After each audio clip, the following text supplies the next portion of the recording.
이재명 대통령이 어제 비상경제점검회의에서 경기 회복 차원에서 속도감 있게 추경을 편성하라고 재정당국에 직접 지시했습니다.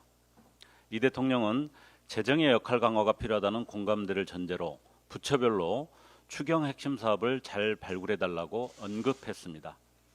구체적으로 취약계층 및 소상공인에 대한 지원, 그리고 소비 진작 방안이 그 핵심이라고 할 수 있습니다.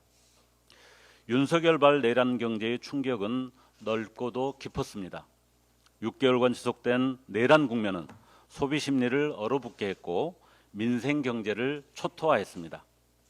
바닥까지 말라버린 경기를 진작시키기 위해서는 소상공인 대출이나 이자 보전 같은 금융 지원도 필요하지만 무엇보다 민생 경제를 위한 마중물, 즉 직접 지원이 필요합니다. 실물 경제로 흘러갈 돈이 있어야 하기 때문입니다. 지난 5월 기재부는 국회의 강력한 증액 요구에도 1차 추경을 13조 8천억 규모로 제안했습니다. 이제 재정당국은 이재명 정부의 적극 재정 기조에 부응해 추경 확대에 책임 있게 나서야 합니다. 내란이 일어난 직후인 지난 1월부터 조국혁신당은 1인당 20만 원에서 30만 원 규모의 내란 극복 지원금을 포함한 추경 필요를 주장한 바 있습니다. 바닥 경제의 숨통을 틔우는 넉넉한 추경이 최대한 신속하게 집행되길 기대합니다. 국민의힘 일각에서 이제 야당이 되었으니 법사위원장을 돌려달라고 생떼를 쓰고 있습니다. 마치 맡겨두었던 보따리라도 되는 양 국민의힘에 즉시 반납해야 한다고 요구하고 있습니다. 심지어는 거대 야당이 법사위원장직을 보유하는 것은 삼권 분립의 정신을 훼손하는 것이라는 주장까지 합니다. 국회에 무기를 든 군인을 투입한 내란 수괴를 옹호한 정당이 과연 삼권 분립의 정신을 주장할 자격이 있는지 의문입니다. 현재 상임위배부는 지난해 제21대 국회가 열리며 여야 간 협상을 거쳐 합의된 내용입니다. 당연히 상임위는 2년 단위 협상이 원칙입니다. 법사위는 야당 몫이라는 논리는 헌법에도 국회법에도 없습니다. 상임위배부는 오직 정당 간 협상의 결과일 뿐입니다. 국민의힘은 본인들이 야당일 때와 여당일 때의 논리가 180도 다릅니다. 일관성 없이 정략적으로 법사위를 악용하면서 그때마다 안면몰수의 태도를 취해왔습니다.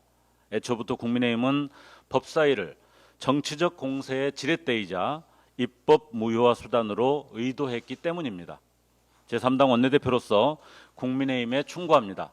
정당은 선거를 통해 국민의 평가를 받는 조직입니다. 지방선거든 국회의원 선거든 대통령 선거든 마찬가지입니다. 정상적인 정당이라면 국민들이 선거를 통해 만들어준 정치 지형을 인정하고 의석으로 승부할 생각을 해야 합니다. 정권이 교체된 지 이제 고작 일주일입니다. 새 정부를 응원하라고까지는 바라지 않습니다. 다만 선거의 패배를 돌아보고 국민 앞에 겸손하길 바랍니다. 이상입니다. 75년생 김충현, 한국서부발전 태안발전본부 1차 하청 한전 KPS의 2차 하청 한국파워 O&M 소속 노동자. 15년 동안 12번이나 회사 이름이 바뀌었지만 김충현은 태안화력발전소 같은 일터에서 묵묵히 일했습니다. 하지만 지금 김충현은 세상에 없습니다. 지난 6월 2일 오후 2시 28분 기계에 끼어 사망했기 때문입니다. 있어야 할 자리에 방호 덮개가 있었다면 그는 오늘 아침 출근했을 것입니다. 단독 작업이 아닌 2인 1조 작업을 했다면 그는 어제 퇴근 후 동료들과 시원한 맥주 한 잔쯤 마셨을지도 모릅니다. 한국서부발전 태안발전본부 1차 하청 한전 KPS의 2차 하청 한국파워 O&M이라는 긴 이름의 다단계 하청 노동자 김충현은 과업 외 지시에도 안전장치의 부재에도 항의할 수 없었습니다. 그는 그렇게 6.3 대선 하루 전 책상 위에 이재명과 기본소득이라는 책을 펼쳐둔 채 범용 선반에 끼어 죽었습니다. 유족들은 아직 장례 일정조차 잡지 못했습니다. 7년 전 같은 발전소에서 일어났던 김용균의 죽음 이후 중대재해처벌법을 만들었고 김용균 특조위는 안전 권고 사항을 내놓았습니다. 하지만 권고는 제대로 실현되지 않았고 2023년에도 2,000명 넘는 김용균이, 김충현이 추락, 끼임, 부딪힘, 질병으로 죽었습니다. 저는 어제 고 김충현님의 빈소에 조문했습니다. 빈소에는 이재명 대통령님의 조화도 자리하고 있었습니다. 대통령님께 직접 전하지 못한 유족들의 간곡한 말씀을 대신 전합니다. 진상을 규명하고 책임자를 처벌해 주십시오. 사측이 책임을 인정하고 유족들에게 사과하게 해 주십시오. 김용균 특조위의 권고사항을 이행해 주십시오. 위험 업무는 제발 2인 1조로 하게 해 주십시오. 위험의 외주화를 중단하고 비정규직 하청 노동자들의 생명줄을 지켜주십시오. 화력발전소 폐쇄 과정에서 일자리를 빼앗길 위기에 내몰린 8천여 명의 발전소 노동자들을 지켜주십시오. 그리고 제발 이런 이야기를 흉금을 터놓고 나눌 수 있도록 노, 사, 정이 마주 앉는 자리부터 마련해 주십시오. 대통령님께서 고 김충현님에게 보내실 것은 서럽도록 새하얀 국화 바구니만은 아닐 것이라고 믿습니다. 제가 한국은행을 통해 받은 자료를 보면 우리나라 정치 불확실성 지수는 지난해 비상계엄 이후 최대 12.8까지 치솟았다가 대선 다음 날 1.5까지 떨어졌습니다. 비상계엄 사태 이전과 비슷한 수준까지 안정된 것입니다. 정치적 불확실성이 안정되었으니 이제 경제와 민생을 살리는 데 최선의 노력을 다해야 합니다.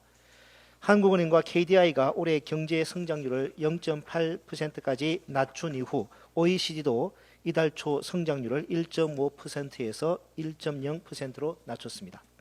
그만큼 우리 경제가 어려운 상황입니다. 적극적인 재정 정책을 통해 경제의 활력을 불어넣어야 합니다. 골드만삭스와 같은 해외 투자 은행들은 지난달 우리나라 성장률 전망치를 오히려 높이면서 재정 부양 가능성을 언급했습니다. 따라서 무엇보다 조속히 추경을 편성해야 합니다. 20조 원 이상의 적극적인 추경으로 민생과 경제 활력의 불씨를 되살려야 합니다. 특히 이번에는 조국혁신당이 올해 초 밝힌 바와 같이 세입 경정과 더불어 적극적인 채무 조정 방안까지 담아 실질적이고 효과적인 추경이 될 수 있기를 희망합니다. 또한 동시에 추진해야 할 과제가 있습니다. 바로 기획재정부 개혁입니다. 정부는 지난해 의료급여 5천억 원과 기초연금 3,900억 원 그리고 기초생활급여 1,540억 원 등 취약계층 예산 1조 원을 불용했습니다. 그러고도 기재부는 오늘 경향신문 보도처럼 아직도 이를 두고 통상적인 불용이라고 우기고 있습니다. 그러나 의료급여와 기초연금 그리고 기초생활급여는 윤석열 정부 이전에 불용이 거의 없었던 사업입니다. 기재부는 여전히 세수 결손에 대한 책임감과 개선 의지를 보이지 않고 있는 것입니다. 이런 기재부를 그대로 둔다면 추경을 아무리 큰 규모로 편성하고 적극적인 재정 지출을 계획하더라도 결국 제대로 집행되지 않을 것입니다. 조국혁신당은 지난 4월 30일 기재부로부터 예산 기능을 분리하여 예산처를 만들고 금융위원회에서 금융정책을 떼어내고 감독정책에 집중하도록 하는 한편 떼어낸 금융정책을 기재부에 이관해 재무부로 재편하고 공원위를 총리실 산으로 옮기는 기획재정부 개혁 방안을 발표했고 지난주에는 관련 법안 발의를 완료했습니다. 따라서 추경 편성을 신속하게 하면서도 기획재정부 개혁에도 속도를 내야 합니다. 그것이 경제와 민생을 살리는 첫걸음이 될 것입니다. 만약 여러 핑계로 개혁을 저지하는 세력이 있다면 조국혁신당이 가장 앞장서 개혁을 관철해 내겠습니다. 이상입니다. 나토 정상회담 참석 신중해야 합니다. 이재명 대통령의 G7 정상회의 참석은 탁월한 외교적 선택입니다. 취임 11일 만에 G7 정상회의에 초청받았다는 그 자체가 국제사회가 대한민국의 민주주의 회복을 인정했다는 뜻입니다. 이미 그 자체로도 외교적 성과입니다. 그리고 G7 정상회의는 윤석열과 국민의힘 일당의 비상계엄과 내란 동조로 인수위도 없이 출범한 정부가 외교 안보 인사조차 마무리하지 못한 상황에서도 망가진 국격을 신속하게 회복하기 위한 상징적인 외교 복원의 자리입니다. 특히 G7 회원국인 영국, 프랑스, 이탈리아, 캐나다는 우리와 국력과 외교 역량이 유사한 국가들입니다.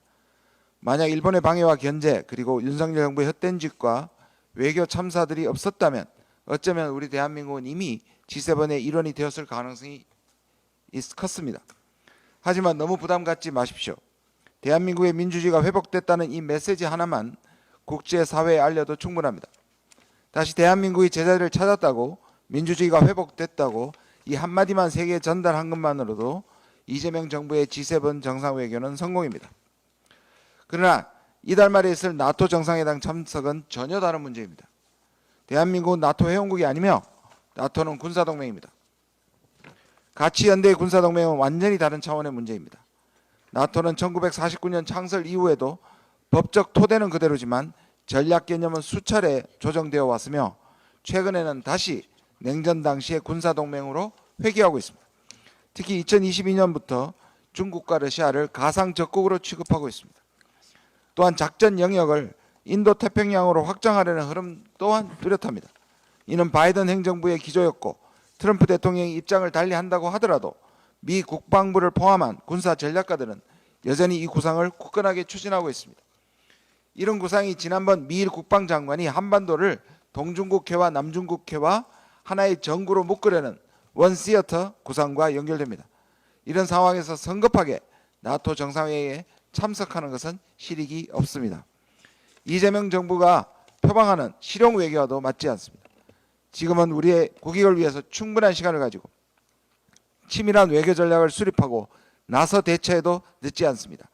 오히려 지금은 관세, 공급망, 주한미군 재조정 등 실질적인 외교 안보 현안을 다루는 데 집중해야 할 것입니다.